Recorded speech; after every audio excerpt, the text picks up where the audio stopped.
என்றும் மாறாத அன்பை தீரா நதியென அருளினாய். தன்னிடம் எதுவுமின்றி என்னிடம் அனைத்தையும் தந்தாய் அன்பின் வடிவமாய்.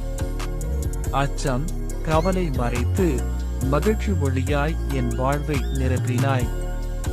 என்னை கண்களின் விழியாய் காத்திடும் நீ உன்னை இமையாக பாதுகாக்க என் உள்ளம் இயங்குகிறது. இறைவனிடம் வேண்டுகிறேன் நீ என்றும் என்னுடன் இருக்க.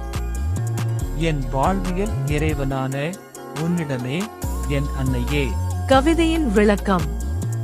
என்றும் மாறாத அன்பை தீரா நதியென அருளினாய். தன்னிடம் எதுவுமின்றி என்னிடம் அனைத்தையும் தந்தாய் அன்பின் வடிவமாய். அச்சம் கவலை மறைத்து மகிழ்ச்சி ஒளியாய் என் வாழ்வை நிரப்பினாய். என்னை கண்களின் விழியாய் காத்திடும் நீ உன்னை இமையாக பாதுகாக்க என் உள்ளம் இயங்குகிறது. இறைவனிடம் வேண்டுகிறேன் நீ என்றும் என்னுடன் இருக்க. என் வாழ்வியல் இறைவனான உன்னிடமே என் அன்னையே. கவிதையின் உச்சக்கட்டம் இது. தாயை இறைவனின் உருவம் எனக் கண்டு அவரை வேண்டி அவரின் அன்பில் வாழ்வதே வாழ்க்கையின் நோக்கம் என்கிற உணர்வை வலுப்படுத்துகிறது.